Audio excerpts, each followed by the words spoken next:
Assalamualaikum warahmatullahi wabarakatuh. Perkenalkan nama saya Fikri Fazrizkia dari program studi S1 Teknik Elektro dan di sini saya akan memaparkan presentasi dari hasil kerja praktik saya dengan judul penerapan teknik Lagrange Polynomial Interpolation Order 3 dan Seasonal Adjustment untuk data KWH yang hilang pada hasil bacaan smart meter di Provinsi Kalimantan Timur. Nah, ini untuk isinya dan pertama ada pendahuluan.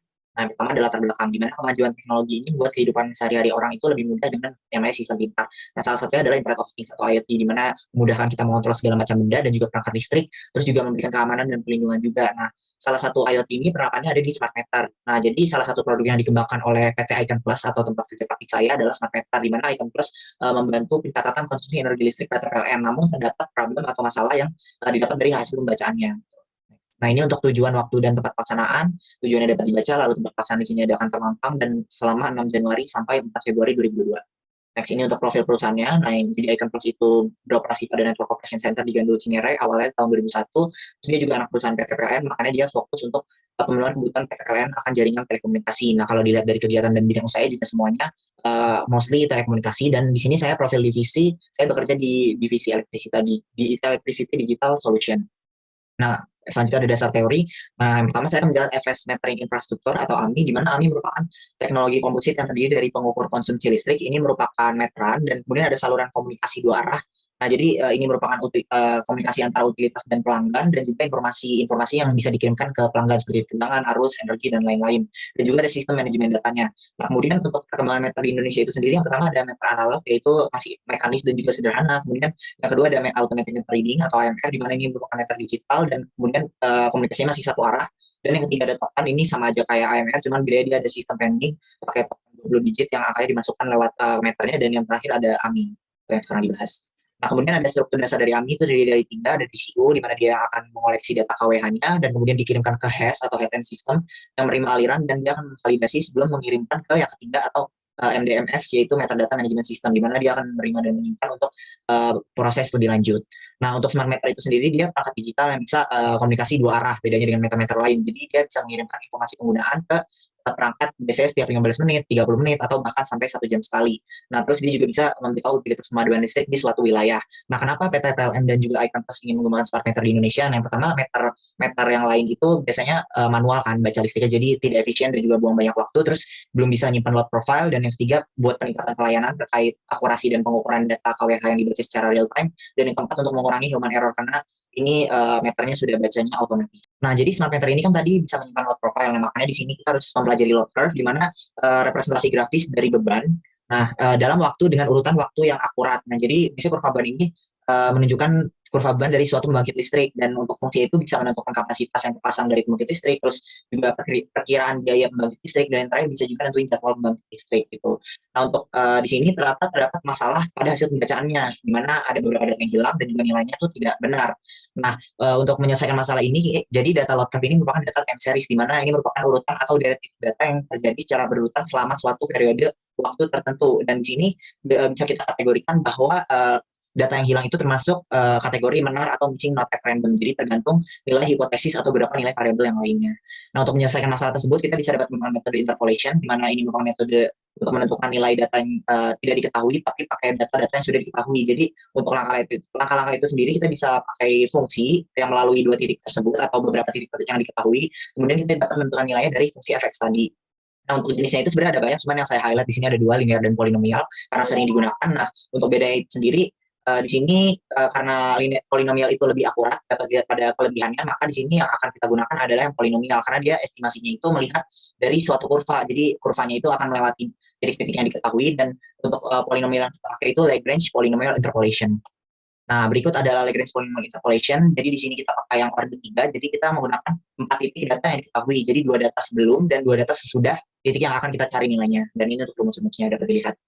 Nah, selanjutnya ada kalanya saat interpolasi itu tidak akurat. Nah, bisa dilihat nih di gambar yang sebelah sini. Jadi prediksinya itu bisa berlawanan jauh sehingga dibutuhkan metode lain. Nah, itu namanya seasonal adjustment. Di mana metode ini bisa mengukur dan menghilangkan pengaruh pola musiman yang terjadi pada data KWH yang dibaca tadi. Nah, jadi seasonal adjustment ini dilakukan dengan cara mencari suatu koefisien di suatu jam dan hari tertentu. Jadi nanti di jam dan hari yang berbeda itu koefisiennya juga beda-beda. Dan kemudian koefisien itu didapat dari nilai perbandingan dari suatu titik terhadap titik maksimumnya di suatu hari tertentu. Jadi dibandingin sama nilai di beban puncaknya pada hari itu. Dan ini untuk rumus-rumusnya. Oke, selanjutnya saya akan masuk ke kegiatan dan pembahasan. Nah, yang pertama, jadi profil beban yang saya dapat ini untuk provinsi Kalimantan Timur, di mana smart meter mencatat beberapa parameter seperti yang dapat dilihat pada presentasi, dan semua data itu diambil setiap 30 menit setiap harinya. Dan untuk data yang akan kita gunakan itu hanya ekspor WH total saja, karena yang bermasalah tadi pada data KWH-nya gitu. Nah, kemudian kita akan siapkan file CSV-nya dengan tanggal dan waktu dipisahkan menjadi kolom yang berbeda, terus tanggal diubah ke dalam format tahun, hari, bulan, terus buat kolom baru buat khusus data jam saja, dan menambah kolom baru untuk akhir pekan, terus hari kerja, libur nasional, dan juga bulan puasa. Nah, untuk proyek ini kita menggunakan bahasa pemrograman Python dan menggunakan bantuan dari Jupyter Notebook. Nah, yang pertama kita di sini mengimport filenya dan kemudian kita mengecek data dulu karena terdapat beberapa data tanggal dan waktu yang hilang. Nah, untuk algoritmanya seperti pada gambar. Nah, setelah dicek, kemudian kita bisa kategoriin data tersebut. Apakah tanggal itu termasuk akhir pekan, hari kerja, hari libur, atau mungkin bulan puasa. Nah, setelah dikategoriin, maka kita dapat mengecek lagi kalau misalkan masih ada data yang kosong atau missing, dan juga apabila ada waktu yang tercatat 2 kali. Nah, nanti pas dicek data itu bisa kita anggap datanya itu sebagai nol, jadi nanti atau hilang. Jadi bisa nanti kita bisa estimasi di nantinya. Dan kemudian kita konversi dari pandas series ke NumPy array biar kita bisa olah pakai Python nanti. Nah, kemudian langkah yang dilakukan adalah memangkas data anomali. Nah, bisa dilihat pada data yang sebelum dipangkas itu terdapat beberapa anomali, yaitu terdapat beberapa penurunan serta lonjakan daya yang terjadi secara drastis di suatu waktu atau titik data. Nah, itu saya buletin-buletin merah tuh beberapa anomalinya. Nah, harus kita pangkas nih. Nah, kriteria pemangkasan yang saya pakai itu, pertama adalah data yang memiliki nilai negatif, karena kan kita point of view-nya di sini positif ya harusnya KWH-nya, karena kan dibaca oleh smart meter, dan kemudian data yang berada di luar jangkauan itu juga dipangkas, yaitu 1,2 nilai maksimum dan 0,8 kali nilai minimum 48 data terakhir, dan kemudian data yang besarnya lebih dari 12.000 kWh karena ini berbeda dengan data yang lain-lainnya gitu. Nah, kemudian dapat dilihat pada data setelah dipangkas itu sudah berkurang anomalinya dan sudah mulai bagus grafiknya. Nah, kemudian di sini kita pilih interval data di mana yang saya gunakan itu dari tanggal 5 Februari 2021 hingga 31 Desember 2021, dan nanti datanya kita seleksi untuk testing dan juga training.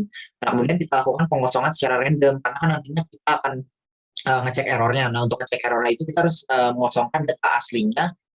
Dan di sini saya mengosongkan 5% dari total data yang ada, dan kemudian nantinya akan dicek apakah hasil prediksinya itu sesuai dengan data yang awal tadi yang sebelum dikosongkan gitu.